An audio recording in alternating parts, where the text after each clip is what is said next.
días. Ánimo.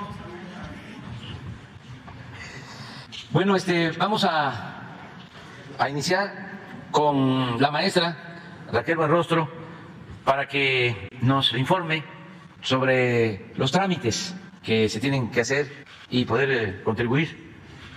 Se nos hizo una pregunta ayer y se ha estado insistiendo en que hay muchos obstáculos y que es importante simplificar para que el contribuyente pueda cumplir con su responsabilidad. Entonces, tú ya conoces el tema y sería cosa que lo explicaras, por favor. Con permiso, presidente. Buenos días. Con relación a la pregunta sobre la constancia de situación fiscal, lo primero que hay que decir es que el SAT nunca pidió la constancia de situación fiscal. No es un requisito del SAT. ¿Cómo da origen toda esta necesidad de la constancia de situación fiscal? Lo que sí es que históricamente, cada que se emite una factura, lo único que se verificaba por sistemas era el RFC en el SAT. Y a partir de este año se puso una modificación en la miscelánea fiscal donde se decía que además del RFC, la siguiente por favor, íbamos a verificar el nombre y la razón social y el código postal. Y ese requisito de verificación del nombre y razón social o código fiscal iba a entrar, vimos un periodo de transición, iba a entrar a partir del 1 de julio. ¿Qué sucedió? Que la mayoría de las personas que tienen sueldos y salarios no conocen el código fiscal que tienen registrado en el SAT. Como no conocen, el código postal. Como no conocen el código postal, pues fueron los propios gerentes de recursos humanos de las empresas que mandaron a los trabajadores a conseguir el dato del SAT. Y en el SAT, el documento que contiene esa información, pero además tiene otra más, es la constancia de situación fiscal. ¿Qué es lo que pasa? Pues siempre se deja el trámite hasta el último. La fecha límite era el 1 de julio y en mayo empezaron a llegar las solicitudes de constancia, ¿no? Lo dejaron hasta el final. Y luego lo que empezaron a hacer fueron muchos patrones a condicionar o a presionar a los trabajadores para condicionarles el pago. Entonces ahí lo primero que hay que decir es, primero, el SAT no pidió la constancia de situación fiscal. La factura o el timbrado de nómina lo único que tiene que contener es el código postal y el nombre correcto del trabajador. Y si tienen el nombre correcto y el código postal, el patrón no les tiene por qué hacer exigible la constancia de situación fiscal. Primero para timbrar la nómina, lo que se dice para emitir la nómina. La otra, una cosa es la materia fiscal y otra cosa es la materia laboral.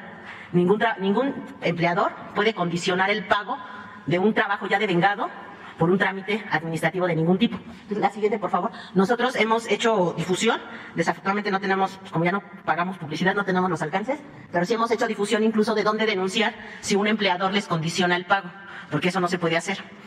Después, nada más es importante mencionar que cuando nosotros vimos que se empezaron a hacer las filas, porque lo dejaron hasta el final, desde el 8 de junio nosotros publicamos una facilidad administrativa donde dijimos que eso no lo íbamos a exigir y lo dejamos hasta el 1 de enero del 23. O sea, eso ya también se estuvo difundiendo. La siguiente, por favor. Ahorita. Le estuvimos difundiendo varias cosas. Uno, que no necesariamente se tiene que ir a ventanilla. Hay varios caminos y son, por ejemplo, se puede hacer desde lo que llamamos el SAT móvil, el SAT ID, que es otra nada más con uso de contraseña, y el otro es el portal del SAT. Entonces esos tres caminos se pueden utilizar sin necesidad de ir a la ventanilla. Desafortunadamente tampoco la gente está muy familiarizada con los aplicativos, con las aplicaciones, pero la verdad para eso se hizo la prórroga y desde el 8 de junio se publicó la prórroga hasta el 1 de enero del 23. Ahora, sí quisiéramos comentar por qué se hizo eso. Eso fue una medida preventiva para las empresas factureras.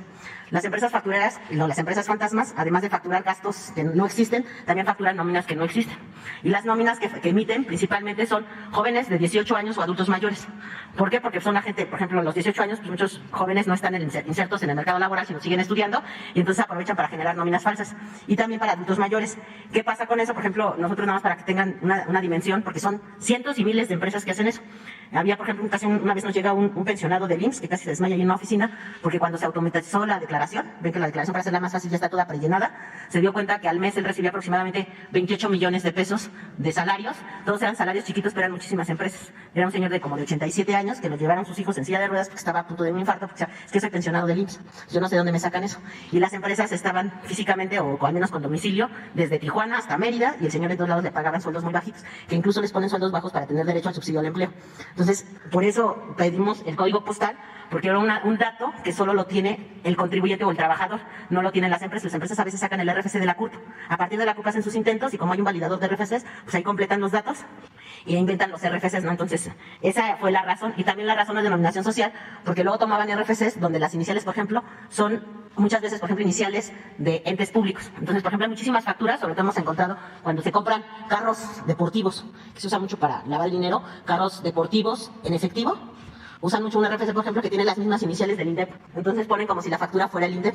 Cuando vienen las solicitudes por transparencia que ustedes mismos vienen, pues así como que no cuadran las cosas porque el RFC es de una persona y el nombre de razón social es de otra. Entonces, para evitar todo este tipo de defraudaciones, fue que metimos estos dos campos. Ahora, lo que nosotros estamos haciendo, dadas las filas que hay, porque la mayoría de la gente no tiene una cultura todavía que está en proceso de ir a las aplicaciones en sistema, nosotros lo que dejamos fue todo esto para el 1 de enero del 2023 y lo vamos a valorar. Si realmente tiene un impacto importante en la contención de la creación de empresas factureras o empresas fantasmas, pues lo que podemos hacer es dar una prórroga si todavía no están todos los contribuyentes ya conocen su código postal y si no también valorarlo y quitarlo. Pero el tema es que dos cosas. Uno, no se pidió nunca la constancia de situación fiscal. Ahorita no es obligatorio porque se hizo la prórroga desde hace más de un mes hasta el 1 de enero del 23 y la otra nadie se le puede condicionar para nada sus trabajos. Y les damos ahí les dejamos la presentación. Aquí están los otros lugares donde se puede sacar la constancia sin necesitar de ir a la ventanilla. Si en caso de que les vendan la constancia porque nadie se las puede vender, aquí está el correo de denuncias y quejas en el SAT para atenderlos y también les damos aquí en la presentación una serie de teléfonos por si a alguien le condicionan su pago como trabajadores porque no se puede condicionar a nadie un trabajo ya de vengado. Pues ese sería. Muchas gracias. Sobre el tema, a ver, contesta. Ajá, sí.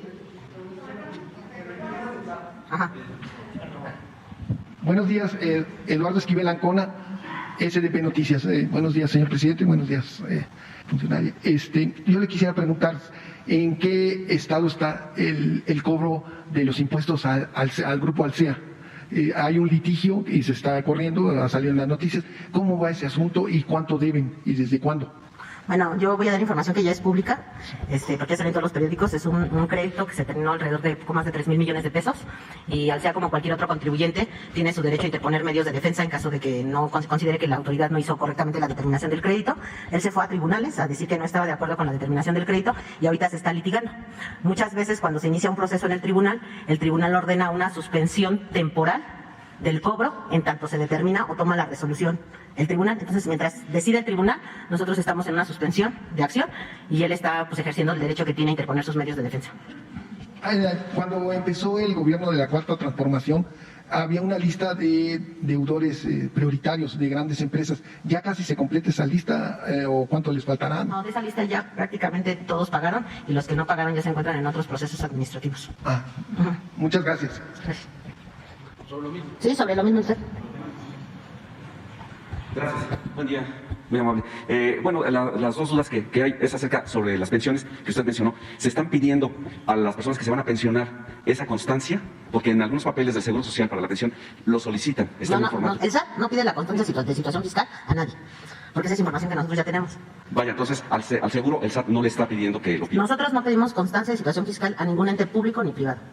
Lo único que es obligación de cualquier persona, de cualquier contribuyente, es cuando emita una factura, y no ahorita, va a ser obligación hasta el 1 de enero de 2023, que cuando emita una factura incluya el código postal y el nombre del trabajador o el nombre del pensionado. Ya, eso es todo. Código postal y nombre. Los comercios... Código postal y nombre, a partir del 1 del 2023. Entonces los comercios sí pueden pedir la constancia. Código postal y nombre. Si usted se sabe su código postal de memoria y se sabe su nombre completo, nada más lo tiene que dar. Muy bien. Y como segunda pregunta, es acerca de las citas para cualquier trámite en el SAT. Se están postergando hasta 2 meses, están muy... Sí, ahí lo que les decíamos es que fueran un poco pacientes y lo estamos acelerando. De hecho, hemos cambiado algunos trámites porque cuando fue la pandemia se nos atrasaron mucho los trámites porque el 50% de nuestro personal es sindicalizado, del que atiende en ventanillas. Entonces hubo un rezago por dos cosas. Uno, porque no había trabajadores, pero tampoco había citas, porque la gente también decidió permanecer en sus casas. Entonces ahorita viene una sobredemanda por toda la gente que estuvo en sus casas esperando que pasara la pandemia, y ahorita que ya viene la reactivación, pues se viene una sobresaturación. Hay un trámite que incluso ya modificamos, tiene creo que como un mes, que antes se te daba la inscripción al RFC y la firma electrónica al mismo tiempo. Ya se partió en 2 trámites para que la inscripción al RFC vaya más ágil, y estamos dando prioridad a todos los trámites que tengan que ver con, para que se necesiten para que se abra una empresa nueva o para que se contrate a un trabajador. Pero pues es el rezago natural también de la pandemia. Pero estamos partiendo los trámites para hacerlos más ágiles. Muchas gracias. Y señor presidente, si me permite, me presento Arturo Pavón, de El Chapucero. Nada más para preguntarle, ¿qué opina usted de la calificación que se le dio a México recientemente? Y esa sería mi tercera pregunta al señor presidente. Gracias. Gracias. Sí, hubo una calificación favorable a México porque se considera que se tienen finanzas sanas y esto pues nos permite estar bien posicionados en el mundo financiero. No está mal calificada la hacienda pública del país y además de que las calificadoras consideran que están bien manejadas las finanzas públicas en el país, pues se está también demostrando con la estabilidad cambiaria, con la llegada de inversión extranjera. Ayer se dieron a conocer datos sobre el comercio internacional. Somos segundo socio comercial de Estados Unidos y creció el comercio con Estados Unidos en 20% en 5 meses, de enero a mayo, de acuerdo a las cifras, en comparación con el mismo periodo del año pasado, de alrededor de 250.000 millones de dólares a 310, 320. Se incrementó más de 60.000 millones de dólares en 5 meses. Por eso es el 20%, histórico. Y así otros datos que demuestran que vamos bien. Hubo un incremento en la inflación, pero no desmedido, no ha llegado a 8, se quedó muy cerca de 8%. Sin embargo, con relación a la inflación en el mundo, México es de los países menos afectados y estamos tomando medidas para control de inflación, sobre todo lo que tiene que ver con alimentos, porque en energéticos es de los países con menos incremento, con menos inflación, nuestro país. Entonces, por eso estamos bien y hoy recibí el informe, como todos los días, de los ingresos, a ver si lo tienes, si nos los pasa Laurita. Estamos arriba, sigue habiendo una muy buena recaudación, no tenemos déficit en recaudación, ni en lo que tiene que ver con impuestos, lo tributario, ni con los ingresos del gobierno en general, porque no todo tiene que ver con impuestos, hay otro tipo de ingresos. Entonces, hay un incremento en términos reales de 2-3%, y si se toma en cuenta la inflación de 8%, pues estamos hablando de un incremento en términos nominales pues del 10% o un poco más. Entonces eso nos da mucha tranquilidad. Aquí están. Esto es de...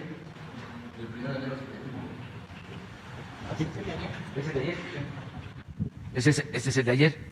El ICR, el impuesto sobre la renta, 15.4 en términos reales, de 1.014.287 millones a 1.265.000. El IVA, que en los primeros meses se estaba cayendo, ya trae 3% arriba en términos reales. Y la caída al principio y ahora también es por las devoluciones, porque estamos cumpliendo con lo que establece la ley, devolviendo el IVA a los que llevan a cabo actividades económicas, comerciales, pero de 561.000 millones a 625. Este es el IEP, este es el subsidio que estamos dando a la gasolina, por eso la caída de 224.000 a 74.000. Pero esto está dentro del balance, porque como estamos vendiendo casi 1 millón de barriles diarios de petróleo y ya llevamos como 4 meses con un precio de más de $90 el barril, esos excedentes nos permiten esto, el que no aumente el precio de la gasolina, y eso es lo que nos permite a la vez mantener lo más controlado posible la inflación, porque Raquel lo mencionó ayer, antier, la inflación es el impuesto que más afecta, sobre todo a la gente pobre. Si subimos el precio de la gasolina, se va todo para arriba. Entonces, esto es un subsidio para la economía popular, para la gente, para todo el pueblo. Los tecnócratas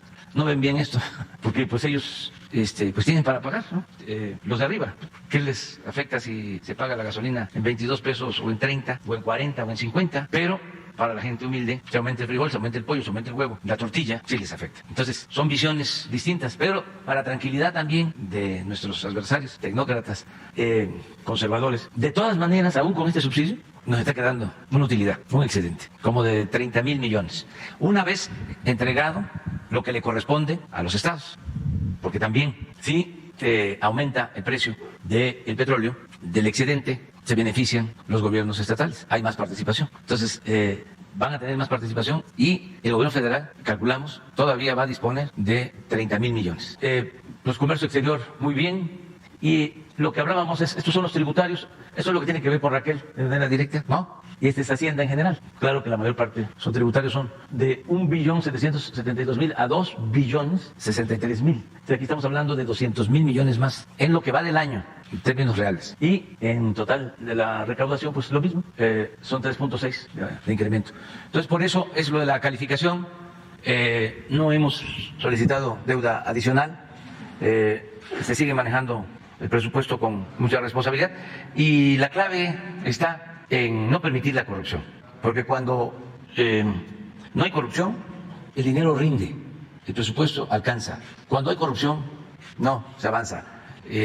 Las obras se cobran 2, 3, 4, 5 veces más de lo que realmente cuestan y no se terminan, o como antes, que se destinaba mucho dinero al campo, pero quedaba todo en manos de intermediarios, porque no le llegaba de manera directa al campesino, no le llegaba de manera directa al pescador, no le llegaba de manera directa al adulto mayor. Me da mucha satisfacción poder decir que en esta semana ya se están dispersando los fondos de las pensiones para 10.500.000 adultos mayores. Ya empezó la dispersión de los recursos esta semana. Lo mismo para personas con discapacidad. Los que tienen sus cuentas bancarias, los que cobran en el Banco del Bienestar y los que todavía no tienen tarjeta para cobrar en bancos o cuentas bancarias, ya van a empezar los operativos para pagarles como siempre, aun cuando ya se va avanzando en la bancarización, porque ahora voy, precisamente terminando esta conferencia, inicio una gira por Chiapas para inaugurar bancos de bienestar. Ya hoy vamos a estar muy cerca de 600 sucursales del Banco del Bienestar en el país, funcionando. Y voy pues a comunidades apartadas donde no había bancos y vamos a tener terminadas 2.000 para finales de este año. A mediados del año próximo tenemos ya toda la red de cerca de 3.000 sucursales para que la gente cerca de donde vive reciba lo que por derecho les corresponde. Entonces ese es. ¿Ustedes dos? 3, 4, 5. A ver, hasta. Ya los que preguntaron ayer, por ejemplo, ¿no? Es respetuosamente, cariñosamente, amorosamente. Buenos días, ya, gracias. no, pues dejen. Si no han preguntado, unos, ¿qué será? 2 días, ¿no? Porque yo no me doy cuenta y para que todos tengan posibilidad. Gracias, señor presidente. Stephanie Palacios, de la Agencia Internacional Sputnik. De acuerdo, la próxima semana va a su gira a Estados Unidos. Me gustaría preguntarle sobre pues esta visita, que usted sabe que lo del conflicto de Rusia y Ucrania. ¿Será inevitable que usted hable con el presidente sobre este tema? Me gustaría saber la posición que tiene México ahora en esta, con este conflicto, puesto que también se sabe que todas estas olas de sanciones, también generadas por Estados Unidos también, y que, bueno, muchos países han alimentado también a que este conflicto no se termine.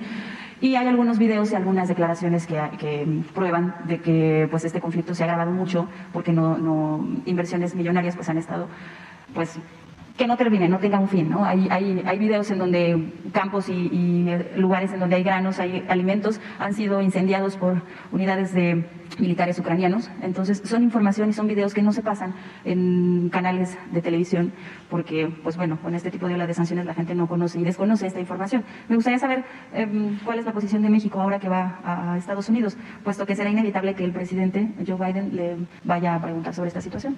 Bueno, nosotros nos apegamos a nuestra política exterior, que está establecida en la Constitución, el principio de no intervención, de autodeterminación de los pueblos. Desde luego no estamos de acuerdo con invasiones, pero no queremos nosotros participar en conflictos internacionales. Hemos optado por la neutralidad. ¿Y ustedes creen que esta visita, cuando usted regrese, afecte sus relaciones diplomáticas con Rusia?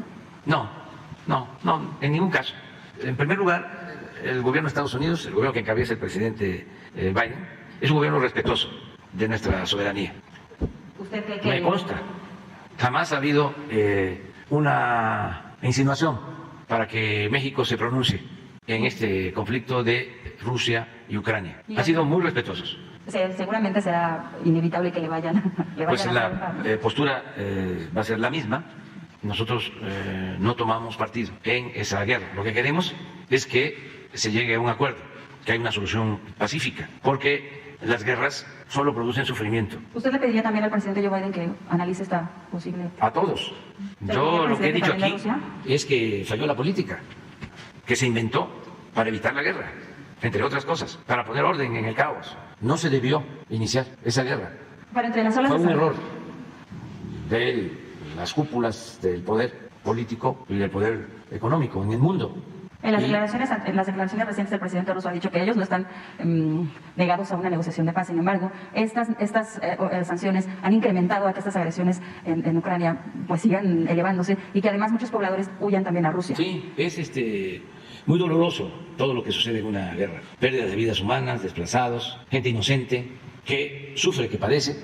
Además, Esta guerra precipitó la crisis económica mundial y se manifiesta con la inflación que está dañando a toda la economía del mundo y a la gente, porque afecta en Ucrania y afecta en Rusia y afecta en Europa y nos afecta a nosotros. Entonces, ¿qué es lo que nosotros podríamos plantear o qué es lo que nosotros sí estamos de acuerdo en promover? El cese al fuego y la búsqueda de la paz. En esto que comenta con el tema de los alimentos, se ha identificado que en muchas zonas también civiles, porque no se da toda la información, hay zonas que también se han combatido en zonas civiles con pobladores, pero no son parte de los militares rusos, sino que son de la contraparte. Entonces, pues toda esta información no llega de este lado de Occidente y también es una ola de guerra, sí, guerra de información que cubre todo lo que no pasa del otro lado. Entonces, pues solamente hay lugares como en este espacio en los que se pueden comentar que no se da la otra contraparte de la historia de este conflicto, ¿no? Sí, pero nosotros no queremos involucrarnos. Pero se garantiza que aquí las empresas rusas y van a seguir operando en México. Sí, igual que las ucranianas, igual que las chinas, las estadounidenses, las francesas. Nosotros no participamos en esa guerra. Nuestra postura es de neutralidad y lo que buscamos es que haya un acuerdo de paz, porque las guerras son nefastas y sufre mucho la gente y sufren inocentes, y los dirigentes políticos, los dueños de las grandes corporaciones económicas, las élites del poder, están obligadas a actuar con responsabilidad. Todos estamos obligados. Para finalizar, el segundo tema, me gustaría saber el caso de María Elena Ríos, la saxofonista que fue quemada con su rostro con ácido.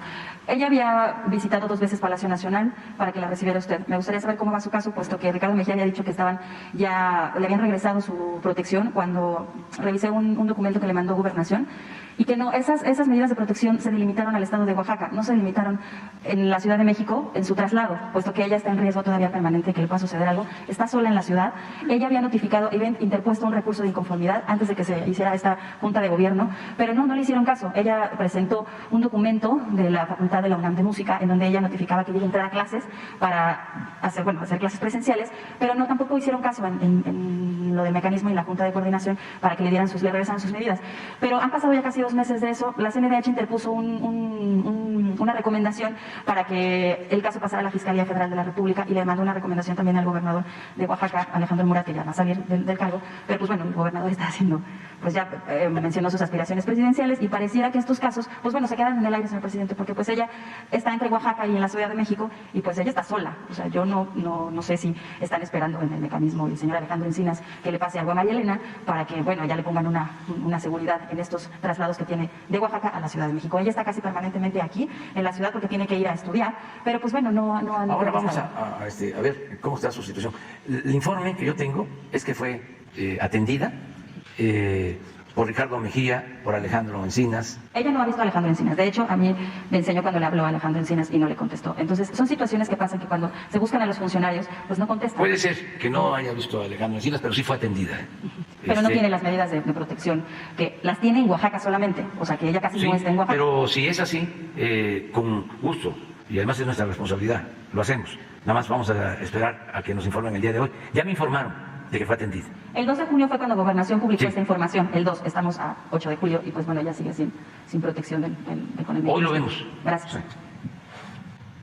Buenos días, presidente, buenos días. Shaila Rosegel, corresponsal del Grupo Healing, Imparcial de Sonora, La Crónica, Mexicali y Frontera de Tijuana. Preguntarle, presidente, en primer lugar, sobre los recursos que se están obteniendo por la regularización de los autos extranjeros. Pues usted había dicho que se van a regresar esos recursos a los municipios fronterizos. ¿Cómo va este regreso de recursos a los municipios? ¿Cuándo empezaría a llegar este dinero pues que se está obteniendo de la regularización?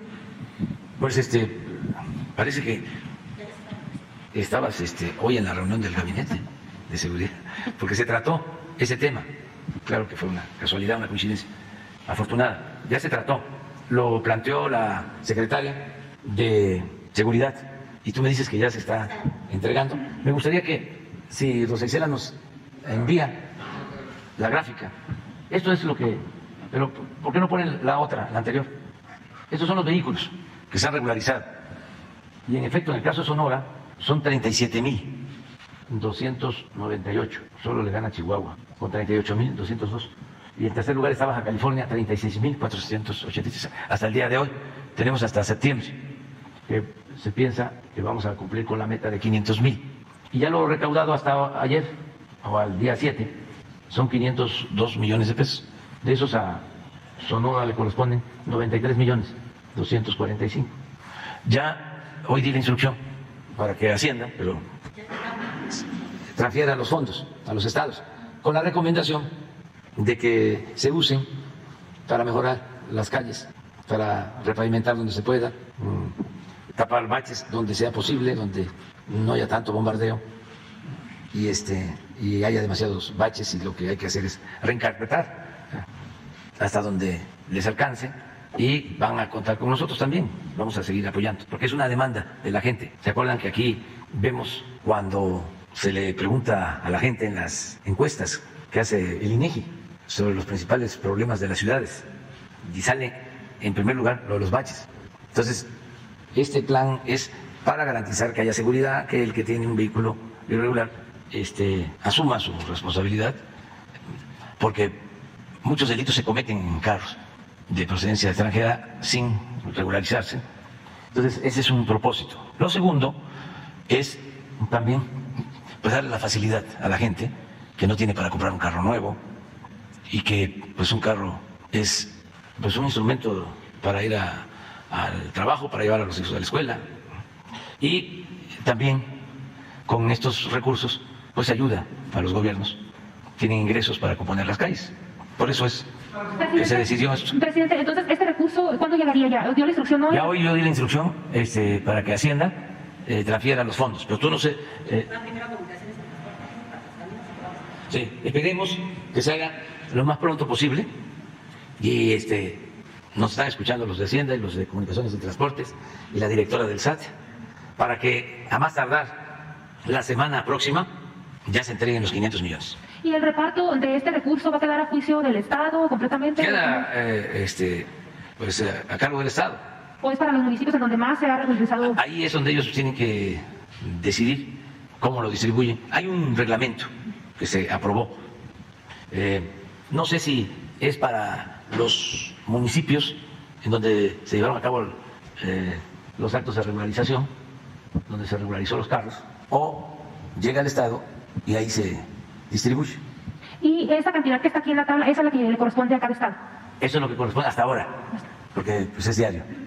Muy bien, presidente, muchas gracias. En un segundo tema, presidente, pues luego de que la Corte de Estados Unidos pues eliminó el derecho al aborto allá en Estados Unidos, si le han comentado algo en el Gabinete de Salud, si se planea hacer algunas revisiones de clínicas en el norte del país, por ejemplo en Baja California, en donde pues se puede realizar abortos legalmente, porque pues no sé si tengan alguna expectativa de que se espere que venga gente a los estados fronterizos a practicarse un aborto. No sé si le hayan comentado algo en el Gabinete de Salud sobre qué expectativa hay en México de este tema. No hemos tratado el tema en salud, pero sí. Es probable que ya las autoridades de salud estén considerando esa posibilidad. En todos los casos lo que estamos haciendo es mejorando el sistema de salud pública en todo México, en eso estamos. Pero vamos a pedirle a los médicos del sector salud si tienen algo sobre este tema en particular. Sí, vamos a pedirle una opinión. Sí. ¿Quién va? A ver, el que tiene meses. Muchas gracias, presidente. Sí. Ya tenía bastante viniendo y no preguntaba. Buenos días, señor presidente, licenciada, muy buenos días. Julio Mar Gómez, de la Agencia de Medios Digitales de Pacífico Noticias del Golfo. Presidente, como primer tema le expongo lo siguiente, a necesidad de quienes me hicieron llegar la siguiente petición. Señor presidente, le queremos hacer el conocimiento de los que estamos sufriendo cientos de familias de ejidatarios por el agua potable en el ejido del Porvenir en Ensenada, Baja California. Y esto es por la gran indiferencia que sigue habiendo en los tres niveles de gobiernos con los que menos tenemos el pueblo. Sin embargo, presidente, el problema no es la falta de agua, sino su distribución. Y va el agua para los que más tienen y como los grandes empresarios de la zona. En el municipio de Ensenada, el presidente Armando Ayala Robles no ha atendido nuestra petición, y como primera autoridad política esperamos que desde este espacio nos pueda atender en primera instancia, por lo que también solicitamos la atención del Gobierno del Estado y de la Comisión Nacional del Agua para resolver este problema viejo. De igual manera, hemos solicitado la intervención de la gobernadora Marina del Pilar Ávila Olmeda, quien le ha dado preferencia a las grandes empresas, a los vinicultores del Valle de Guadalupe, entre ellos las casas vinícolas como La Cheto, Las Nubes, El Cielo, Bar de Agua, el Bar, Agua de Vid y otros, por mencionar de las grandes empresas. Señor presidente, muy apenas nos alcanza para vivir y su pueblo, presidente, estamos comprando pipas de agua que van hasta 1,100 pesos para el suministro básico de nuestros hogares. No sin importar, presidente, aprovechamos para comentarle que como muchos ejidatarios y ejidos del estado de Baja California, hemos tenido problemas con el Registro Agrario Nacional, quienes se han tomado atribuciones que le pertenecen a la Procuraduría Agraria, entorpeciendo el trabajo elegido del tema histórico de nuestras tierras, con este tema histórico de la propiedad de la tierra, del ejido del porvenir, asegurándoles a los empresarios que utilizan nuestras tierras ejidales y dárselas a vinicultores pisoteando nuestros derechos en nuestras tierras, haciendo más ricos a los ricos, por los que les solicitamos una audiencia en conjunta con autoridades ejidales de la Procuraduría Agraria también y el Registro Agrario Nacional. Esto es lo que hace unos días les hice llegar a la licenciada Leticia sobre este tema. En la conferencia pasada que tuve la participación, quedó de que yo pudiera entrevistarme con el Procurador Agrario, no se pudo. Sin embargo, no hay problema que no haya tenido yo el contacto con el Procurador Agrario que usted había dado la orden, pero se está atendiendo a las personas del ejido de allá de Baja California. Esa es una gran ventaja que tenemos, pero que seguimos pendientes, aparte seguimos con la misma investigación sobre los temas ejidales que hay, sobre todo en Baja California. Ese sería el primer comentario, presidente. Y, presidente, en otro tema, me queda claro que la separación de poderes es muy importante. Sin embargo, dentro del Tribunal Federal de Justicia Administrativa, la magistrada Nora Urbi ha empezado una campaña para desestabilizar al tribunal y presionar a la salida del actual presidente Rafael Ansúrez. La Auditoría Superior de la Federación inició un proceso en contra de la magistrada por tener en su poder 7 millones de pesos en efectivo sin explicación alguna. Tengo el número de la averiguación FMSC CDMX 000553 del 22. Todo pareciera que la intención de la magistrada Urbi es quedarse ella como interina para desde allí arreglar su problema personal. La pregunta, presidente, ¿es correcto lo que sucede en esta institución de impartición de justicia? ¿Cuándo este tribunal se ha manchado con dicha orden contra la magistrada Nora Urbi en plena época de relevo de su presidente para fin de este año? Pues mira, en el primer caso le vamos a pedir al director de Conagua, que eso es muy importante, la petición, la demanda de que haya agua, le vamos a pedir que nos informe y que se hable con el presidente municipal de Ensenada y con la gobernadora. Con los dos tenemos muy buenas relaciones y nos van a ayudar para que se atienda esta petición de la gente. Y en el caso agrario, continuar con Leti Ramírez y con el procurador agrario, seguir haciendo los trámites para que haya justicia, ¿no? Acerca de lo del tribunal, ahí me abstengo, porque viene un proceso, tú mismo lo acabas de mencionar, de cambio. Y entonces hay efervescencia, como es natural, ¿no? Nada fuera de lo común. Y es mejor esperar a que se den las cosas, ¿no? Sin embargo, pues ya expresaste tu punto de vista. Aquí somos libres, se hacen denuncias, se respeta la libertad de expresión, pero no es un tribunal.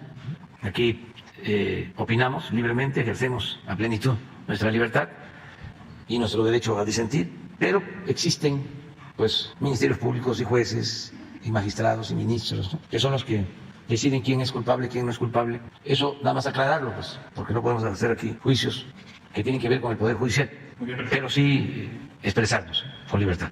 Muchas gracias. En un último tema, presidente, el cual considero muy importante, es de Baja California Sur. Varios compañeros periodistas críticos del gobierno están siendo acosados judicialmente, hostigados, censurados y violentados en sus derechos humanos. Esto me lo hace de conocimiento que es por parte del gobernador Víctor Manuel Castro, el secretario de gobierno Homero Davis y su asesor exgobernador Narciso Agúndez Montaño, quienes están detrás de censurar el periodismo crítico y de investigación. Lo preocupante del tema, presidente, es que dan uso de la estructura del aparato gubernamental para fabricar delitos a través de quejas y denuncias penales para mis compañeros que ejercen el derecho humano de la libertad de expresión. Hace algunos días el secretario Dan Augusto acudió a la entidad y se le hizo de su conocimiento el tema y guardó silencio a no dar pie a que se resuelva la persecución política hacia mis compañeros periodistas, es decir, no se posicionó sobre el tema de los colegas. Ahora los comunicadores del Estado no solo tienen que informar, sino también tienen que legislar para generar una ley de protección a periodistas en Baja California Sur que se llamará Libertad. Usted dijo que se acabaría la corrupción, sin embargo ahora tenemos como un parámetro y una realidad que un magistrado nos señale que ser periodista es un alto agravante. Quiero comentarle que algunas organizaciones internacionales ya investigan el abuso y el poder y la coacción de la libertad de la libertad de expresión en Baja California Sur, como Reporteros Sin Fronteras y CPJ. Mis compañeros se adelantan a que tenga un pronunciamiento fuerte, como el de Assange, que defienda en su propio país la libertad de expresión. No obstante, señor presidente, es necesario resolver la situación en Baja California Sur. Mis compañeros aclaran que no será suficiente que mencione que tiene un voto de confianza hacia el profesor Castro. También muy seguramente hablará que existen medios conservadores al servicio de grupos como de poder, como se mencionan algunos medios nacionales, incluso a periodistas como Carlos Loret. Me dicen que en esta ocasión se habla de periodistas locales e independientes que necesitan de la intervención federal y poner un orden y permitir a los informadores realizar su trabajo como lo establece los derechos humanos y nuestra propia ley política. Esto es por parte de mis compañeros y puedo decirle que tengo pues los encabezados incómodos de periodismo de investigación, presidente, pero pues igual lo dejo aquí. Al tanto, en un encabezado incómodo, protegió gobernador de Baja California Sur a Vidanta, Los Cabos, vinculado a José Ramón López Beltrán. Vendió gobierno de Baja California Sur, cuentas por cobrar por 100 millones de pesos. Baja California Sur convertida en el paraíso de los desaparecidos. Gobernador de Baja California Sur vio la veda electoral tras ofrecer facilidades de pagos en Baja California Sur. Entre otros temas, como contrató Víctor Castro a escondidas sin permiso del Poder Legislativo 600 millones de pesos a favor de Baja California Sur. Así es que es algo muy complejo, presidente, que sí necesitamos. No pasa nada. Y sí tienen razón los compañeros, con todo respeto. Porque yo sí le tengo confianza al maestro Víctor Castro. O sea que me leen el pensamiento. Y le tengo confianza y considero que es un hombre íntegro, honesto, de convicciones, respetuoso de la libertad. Él viene de la lucha opositora y no va a dejarse. Es joven todavía, ¿no? Pero de todas maneras a su edad no va a dejarse seducir por el canto de las sirenas, no va a marearse con el cargo. Es un hombre recto. Entonces hay que decirle a los compañeros que tengan la seguridad de que no van a ser perseguidos, ni hostigados, ni censurados, nada de eso. Sí, eso yo se lo recomendaría al maestro, pero estoy seguro que él no promueve ese tipo de denuncias y que si existen esas denuncias, vamos a decir por difamación, calumnias, ¿no? Pues que las quiten. Sería una recomendación respetuosa que yo le daría al maestro Víctor Castro, porque es un hombre consecuente, íntegro, el gobernador de Baja California Sur. Entonces, hoy voy a pedirle al secretario de Gobernación que hable respetuosamente con él, porque pues él es libre y es soberano, es una autoridad independiente, para hacerle esa sugerencia, esa recomendación, y que también se vea con las instancias locales de poderes independientes, porque también en el caso de una magistrada que mencionaste, pues pertenece al Poder Judicial, pero se puede, en un propósito de garantizar libertades plenas, se pueden quitar todas las denuncias. Nosotros no vamos a censurar a nadie y no importan los titulares de el Reforma o del Universal o los artículos de los columnistas, las declaraciones así contundentes, ¿no? Atrevidas en contra del presidente. Nada de eso va a ser censurado. Las acusaciones que nos está haciendo el presidente del PRI en Europa, no, nada, no hay ningún problema. Tenemos tranquila nuestra conciencia. Ese es el principal tribunal, el de la conciencia de cada quien. Entonces, garantizar el derecho a disentir, además sería muy aburrida la vida, siempre lo digo, si todos pensáramos de la misma forma. Nadie vería la mañanera. Es lo que les pasa a los medios, ¿no? Si no hay pluralidad, si solo se dedican a atacar, como lo hacen, y son muy poquitos los que hacen análisis objetivos, profesionales, que actúan con independencia, que argumentan, pues esos que están dale, pues cansan y terminan por perder credibilidad. Eso sí es propaganda, no es información, pero todo se permite. Prohibido prohibir. Y antes se decía, la prensa se regula con la prensa. Ahora yo diría, la prensa está más regulada por la gente, por el pueblo, porque quien nos califica a todos en una democracia auténtica, verdadera, es el pueblo, es la gente. Me gustó mucho, les voy a compartir algo, porque tiene que ver con los medios, aunque a los conservadores los enoja mucho. Una parte de la entrevista que le hacen al Papa, una periodista argentina, sobre los medios. Vamos a verla, porque la verdad, qué claro, el Papa Francisco, ¿no? Sin duda es el dirigente espiritual y político más importante del mundo, independientemente si somos creyentes o no. El dirigente espiritual y político más importante del mundo. Que todos, nosotros, que todos, gobernantes de China, de Rusia, de Estados Unidos, de países de nuestra América, de Europa, líderes religiosos, intelectuales, comunicadores, que todos. En estos momentos, eso es lo que opino. Y esto no tiene que ver con cuestiones religiosas, si somos creyentes o no, si tenemos una religión, o somos libres pensadores, o agnósticos, o ateos. No, estamos hablando de dirigentes que sí deben de ser escuchados. Vean esta reflexión. No es un discurso y no tiene, ¿cómo se llama esto que usan? Los que no improvisan, teleprompter, sino es acá. Porque también el que habla bien, se expresa bien, es porque piensa bien. ¿Lo tienes? Es sobre los medios de comunicación y aplica para todo el mundo. En Buenos Aires, el arzobispo, y se me ocurrió hablar de los 4 pecados de la comunicación, del periodismo.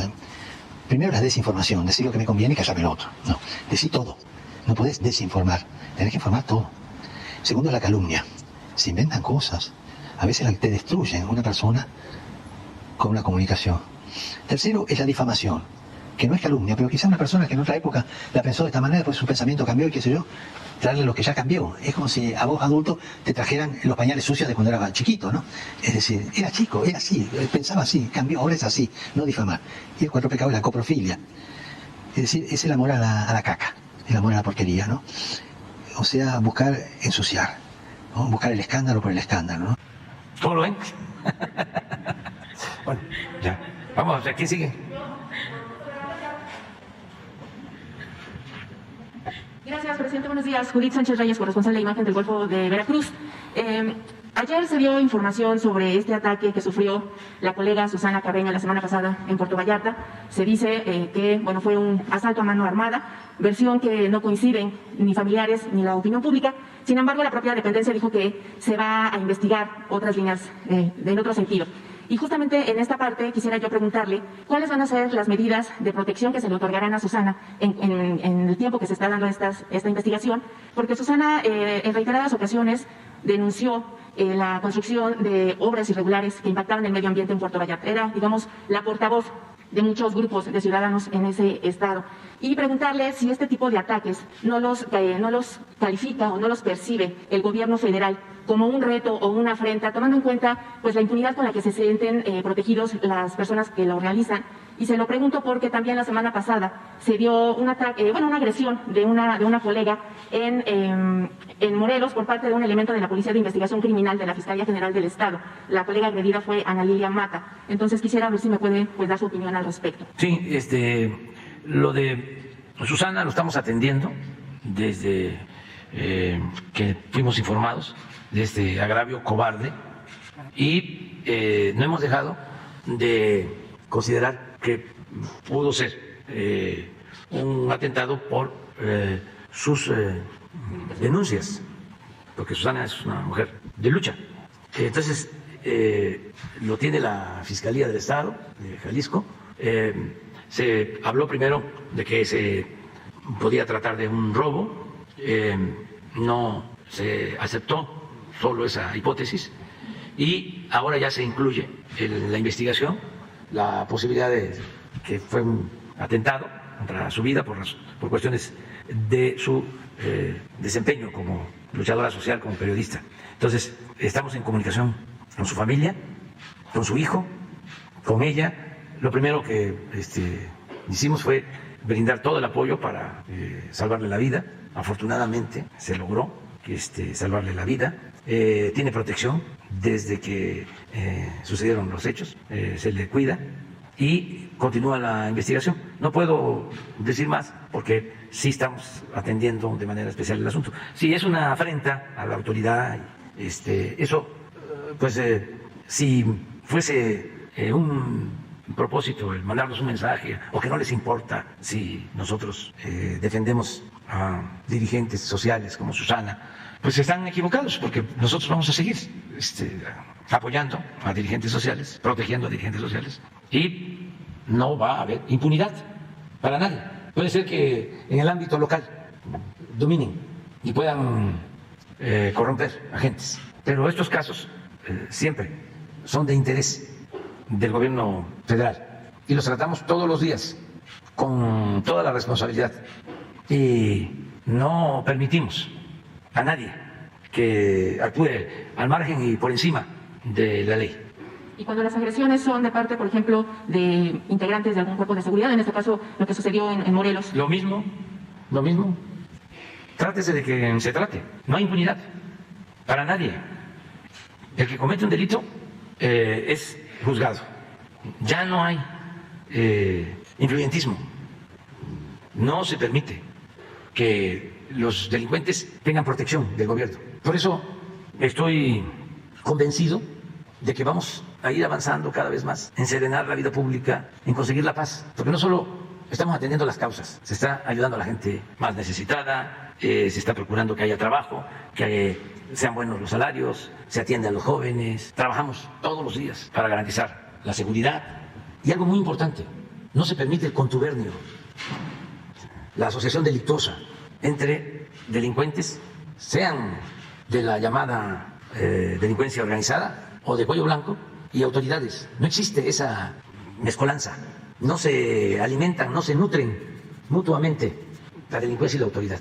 Entonces, por eso tenemos ventajas. Cuando existe contubernio, cuando no hay fronteras, cuando la delincuencia manda, pues no hay ninguna garantía de conseguir la paz. Entonces, por eso mi optimismo de que vamos a ir avanzando. ¿Por qué no avanzamos más rápido? Porque estaba podrido el régimen político. Bien, presidente, en otro tema... Era una decadencia, no era una crisis que afectaba nada más en lo económico. No, una decadencia, un proceso de degradación progresivo. O sea, algo que lo abarcaba todo. Por eso una decadencia solo se puede enfrentar con una transformación. Y hay resistencias, fuertes resistencias. Bien. De ahí viene lo hemos comentado aquí, lo de los reaccionarios, los conservadores que quieren que se mantenga el statu quo, que nada cambie. Cuando se llevan a cabo transformaciones, reformas, resisten, se oponen y por eso se les denomina reaccionarios. Afortunadamente vamos avanzando, la gente nos está apoyando mucho porque es una combinación virtuosa. Si se llevan a cabo programas en beneficio del pueblo, se cuenta con el apoyo del pueblo. Y esto permite avanzar en la transformación. Esa es nuestra fórmula. Si nosotros le damos la espalda al pueblo, nos quedamos en el aire. Antes, ¿qué pasaba? No les importaba el pueblo porque con dinero compraban lealtades, conciencias, tenían todo el aparato propagandístico a su servicio, intelectuales orgánicos. En un segundo tema, eso les permitía mantener el régimen de corrupción y así se imponían, incluso también con la fuerza, con la amenaza, con la represión, con la censura. Entonces, para poder resistir y al mismo tiempo garantizar libertades y hacer valer la democracia, pues no hay más que atender y gobernar con el pueblo. Y eso es lo que se está haciendo y nos está funcionando bastante. Bien. Presidente, en un segundo tema, ya se oficializó la salida de Carlos Morán de la dirección del Aeropuerto Internacional de México y se dio a conocer que un mando naval en retiro lo dirigirá. ¿Nos podría usted compartir los motivos de este cambio y su opinión ante las reacciones del nombramiento del vicealmirante? Y también si nos puede comentar de qué habló el martes con el empresario Carlos Slim, lo vimos aquí en Palacio Nacional. Bueno, se dieron estos cambios, el ingeniero Morán nos va a ayudar en otras funciones. ¿Ya se tienen destinadas cuáles? No sé exactamente porque esto lo trató el secretario de Gobernación, pero sí queremos que nos ayude. Desde luego va a depender de él, de lo que él decida, y se consideró necesario el cambio para resolver algunas discrepancias, molestias que habían de pasajeros, mejorar el servicio y también dar una sacudida, que ya lleva mucho tiempo ahí, un sistema, ¿no?, de administración. Entonces hay que cambiar, hay que renovar. Y nos importa mucho la seguridad, el que no haya contrabando, el que no haya robos. ¿Se acuerdan cómo era antes el aeropuerto? A ver si un día alguien trae algún reportaje. Habían hasta balaceras, muertos en el aeropuerto. Recuerdo de algo con la Policía Federal y tráfico de droga y contrabando y tráfico de personas y mucho desorden. Entonces esto es para poner orden, es política, lo que decía yo, que la política, entre otras cosas, se inventó para poner orden en el caos. De esta forma consideramos que van a mejorar las cosas porque ya estaba ahí la Marina ayudando, pero habían otras áreas que actuaban con las prácticas anteriores del viejo régimen. ¿Y sobre su reunión con el por eso se decidió, completo, a entregarle la responsabilidad, todas las facultades y todas las responsabilidades a la Secretaría de Marina. Y esa fue la decisión. Aquí me preguntaron y les dije que ya estábamos pensando en eso y ya se llevaron a cabo las cosas. Me comentaba el encargado del Estado Mayor de la Marina que ahora con las cámaras están combatiendo mucho el robo. Un día les vamos a traer aquí un recuento de todo lo que se ha hecho. Creo que hasta la periodista Adela Micha le quitaron, no sé si una bolsa, un celular, y se lo recuperaron. A lo mejor ella ya lo comentó, ¿no sabes? Pero bueno, la idea es mejorar el servicio, darle seguridad a los viajeros, poner orden, que no se tarden mucho en los trámites, en la aduana, y que no haya contrabando. ¿Y su reunión con el empresario Carlos Slim? Pues comimos, platicamos de distintos temas. ¿No lo puede compartir? ¿Nos puede compartir algunos o...? Pues platicamos de todo, de cómo está la economía, cuál es su visión de las cosas, si la inflación nos va a llevar a la recesión mundial o no, sobre la economía del país, sobre los programas de infraestructura, sobre muchos temas. Es importante conversar con Carlos Slim, con otros empresarios de México, para saber cómo vamos. Lo cierto es de que no hay quejas, hay buen entendimiento, hay diálogo con los empresarios y tenemos diálogo pues, con los obreros y desde luego que con los campesinos y con todos. Finalmente, presidente, ante el incremento de casos COVID a nivel nacional, de acuerdo a lo dicho por la propia Secretaría de Salud esta semana, quiero preguntarle si se recurrirá nuevamente al semáforo epidemiológico como sistema de monitoreo y de regulación de los espacios públicos, si nuevamente se harán campañas informativas para refrendar o remarcar los protocolos sanitarios, o qué estrategia sanitaria se estará pensando implementar ante esta quinta ola de contagios, y cómo se tiene también previsto esta cuestión de la emisión de los permisos COVID, que también ha sido algo a lo que se han estado enfrentando los trabajadores, tanto a nivel privado como también los trabajadores que están al servicio del Estado. Muchas gracias. Sí, nos reunimos todos los lunes y siempre hacemos una revisión, todo el sector salud, de cómo va la pandemia.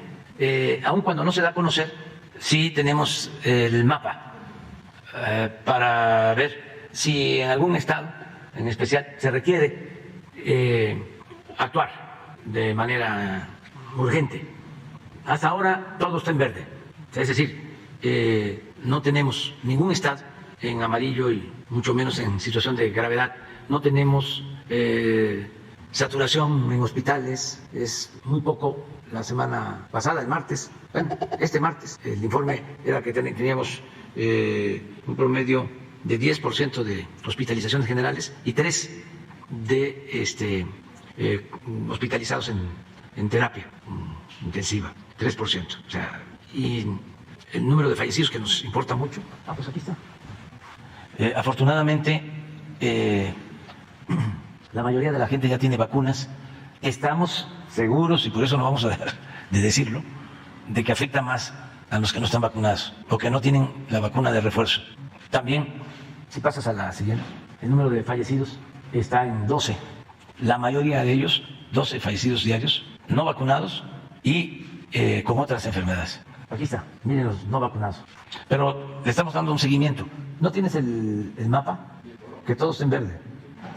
Esto no se expone, pero sí estamos pendientes. Y tenemos el seguimiento estado por estado.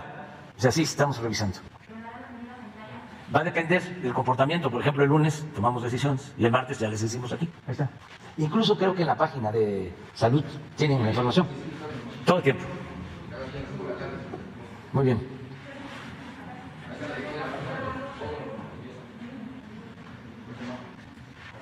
Bueno, una más. Ahí está la compañera.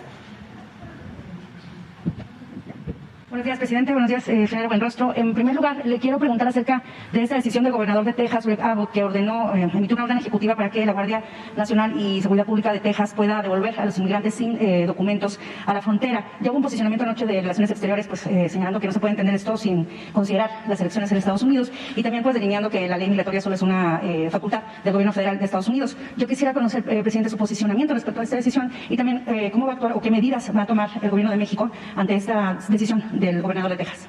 Pues ya se pronunció la Secretaría de Relaciones Exteriores. En efecto, él se está extralimitando. No le corresponde legalmente tomar esa decisión. Es algo que tiene que ver con el gobierno federal en Estados Unidos. Sin embargo, como hay elecciones en noviembre, entonces buscan, ¿no?, el sensacionalismo, el amarillismo, piensan que así van a tener simpatía los de un partido o los de otro. Con nosotros no van a contar, porque aun cuando somos respetuosos de la soberanía de los países, pues no vemos bien que haya campañas antimigrantes con propósitos electorales. Lo considero inmoral, politiquero.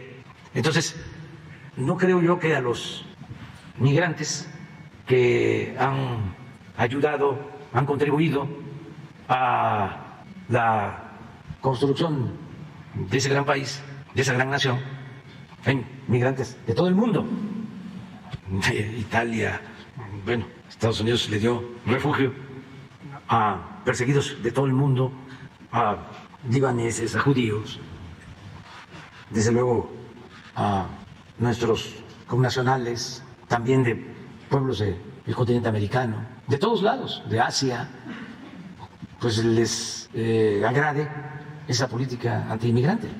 Es una aberración y nosotros no estamos de acuerdo con eso, y ya lo he dicho y en su momento lo vamos a repetir más.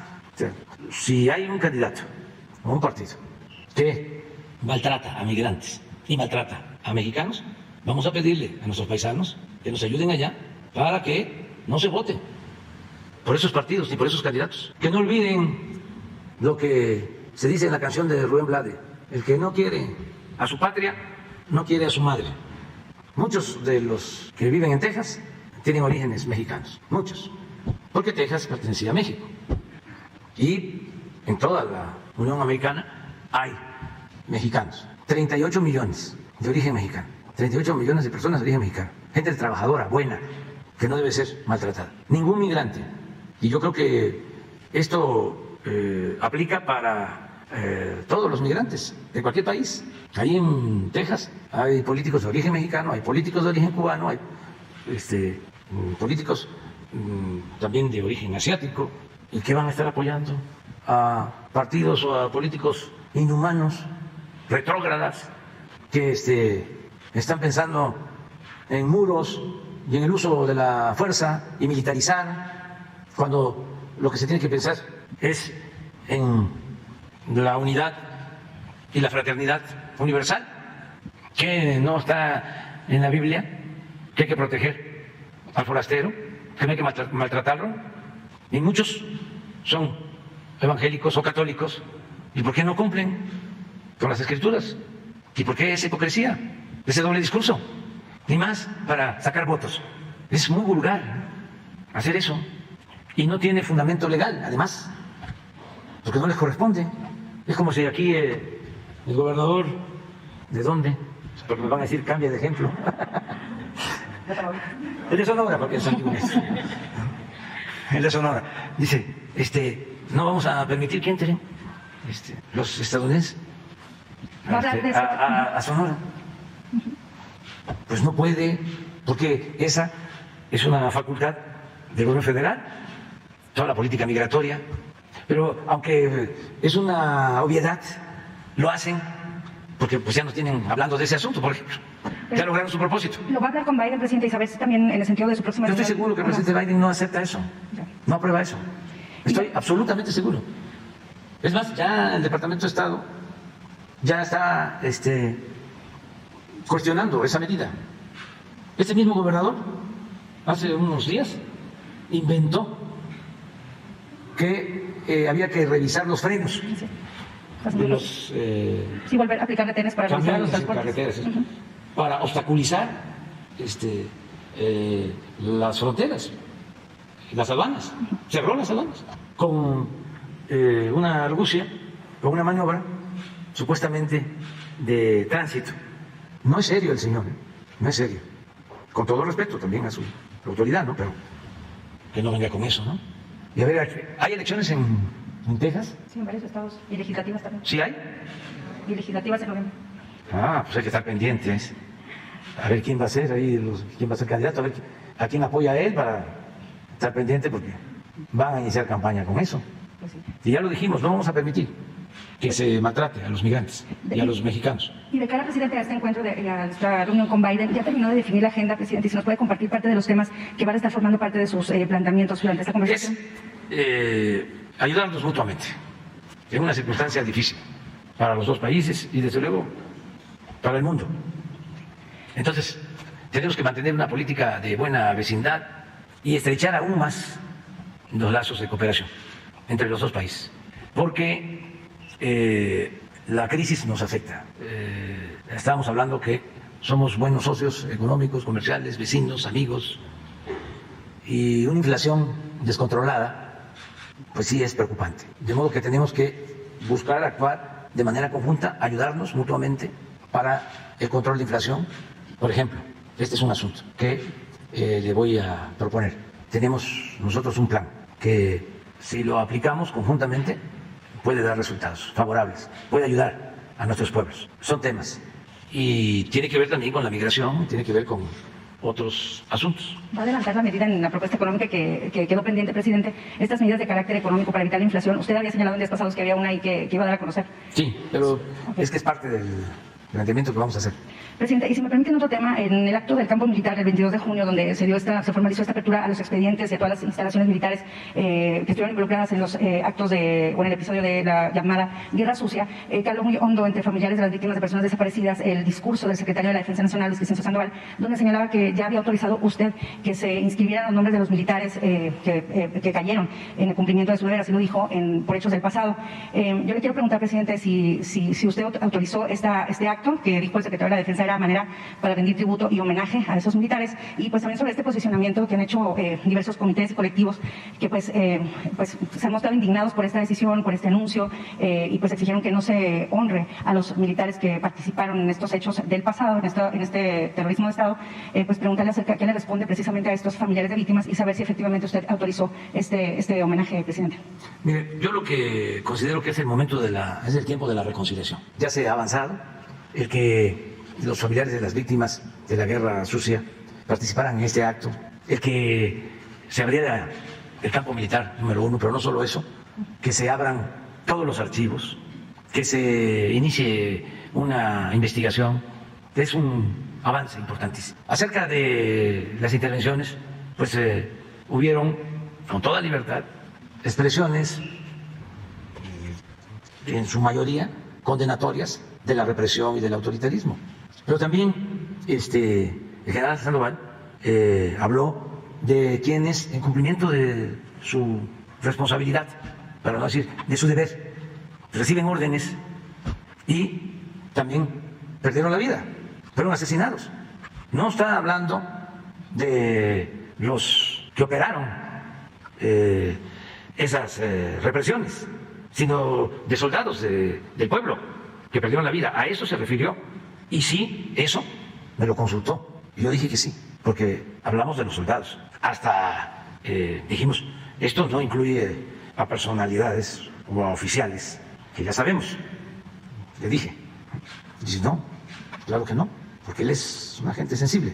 Entonces, o se malinterpretó, no se explicó bien, pero ni modo que se le hiciera homenaje a los jefes militares que llevaron a cabo estas masacres o estos actos de represión. Eso fue lo que se planteó, básicamente. Pero las familias dicen que primero se garantiza justicia antes, porque sí. O sea, primero hay que avanzar en la justicia y después a los homenajes, presidente. Sí, pero se está avanzando y se va a avanzar más. Y no hay ningún problema para que se detenga toda la investigación. Pero esa fue la observación que él hizo y sí me lo consultó. ¿Cuándo se va a hacer este homenaje, presidente? No es ningún homenaje. No es ningún homenaje. Es poner los nombres de soldados campesinos que murieron en esa guerra, ordenada por las autoridades civiles. Pero las familias decían que primero había que empezar por el esclarecimiento y después lo demás. Sí, incluso se puede hasta posponer. Posponer me refiero a que, como tú lo planteas, se haga primero todo lo que tiene que ver con la investigación sobre la Guerra Sucia y luego se pone en consideración eso. Yo sé, es muy duro, muy difícil, ¿no?, el que se acepte el perdón Yo lo he dicho muchas veces. Cuando se dice ni perdón ni olvido, yo digo perdón sí, olvido no. ¿No vuelve esto más doloroso el proceso de reconciliación, presidente? Es muy doloroso la reconciliación, pero hay que buscarla. Y parte de la reconciliación es hablar sobre estos temas. Yo fui espiado por Nazar Haro, quienes participaron en la guerra sucia, en el periodo que se está investigando. Tengo mi expediente. Y ya, ni modo que voy a pedir que se le haga un homenaje o un reconocimiento a Nazar Haro. Con todo respeto, pues, también por sus familiares. Porque qué culpa tienen sus familiares, que también esa es otra cuestión. Sí. Es muy fuerte todo esto, pero se tiene que conocer toda la verdad. Lo mismo en el caso de Ayotzinapa, que vamos avanzando, y se tiene que conocer toda la verdad. Son nuestros compromisos. Y yo le digo, reconozco la lealtad del general Sandoval, porque di la instrucción, se abre el campo militar, todos los archivos, y no hubo ninguna resistencia. Y hasta me sorprendió cuando me informó Alejandro Encinas de que se iba a hacer el acto, y pregunté, ¿ya están de acuerdo en la defensa? ¿Lo hablaron con el general Sandoval? Sí, ya llegamos al acuerdo de hacerlo, y no hay ningún inconveniente. Y no hay simulación, ¿eh? No se va a esconder ninguna información. Entonces, cuando iba a hacer su discurso, me lo mandó, y me mandó a preguntar eso. Dije, sí, pero esa es la explicación. Hablando de los soldados que perdieron la vida también en esa guerra, ordenada por jefes militares y desde luego por autoridades civiles, soldados. Si ese párrafo les pareció ofensivo, lo analizamos y se termina toda la investigación y vamos a discutirlo, porque pues, ¿de dónde son los soldados? Pues de Guerrero, de Oaxaca, de Chiapas, es pueblo informado, entonces con familia, que también los perdieron a ellos. Entonces es un proceso de reconciliación. ¿Van a revisar entonces esta decisión, presidente? Sí, se puede revisarlo. Y no creo que haya ningún problema por parte de la Secretaría de la Defensa en hacerlo. Pero no descartar la posibilidad de reconocer que soldados, pueblo raso, también fue sacrificado, perdió la vida, ¿sí?, en esa guerra sucia, absurda, injusta, inhumana. Gracias, presidente. Muy bien. Miren, nada más dos cosas es que se me estaba pasando. Nuestro pésame al pueblo de Japón, porque ayer fue asesinado, perdió la vida el ex primer ministro de Japón, Abe. Es un hecho muy lamentable. Estaba en un acto, una campaña. Hay elecciones, creo que para legisladores, para parlamentarios, este año, ya pronto. Él estaba participando en un acto y fue agredido y le trataron de salvar la vida, pero no fue posible. Entonces, nuestro pésame al pueblo de Japón y al gobierno de Japón. Y desde luego a los familiares, amigos del ex primer ministro Abe. Bueno, muchas gracias. Es que todavía no está bien definida la agenda, pero sí está contemplado en una primera agenda el que haya participación de empresarios de Estados Unidos y de México. Seguro que Relaciones Exteriores hoy o mañana ya conoce la gente.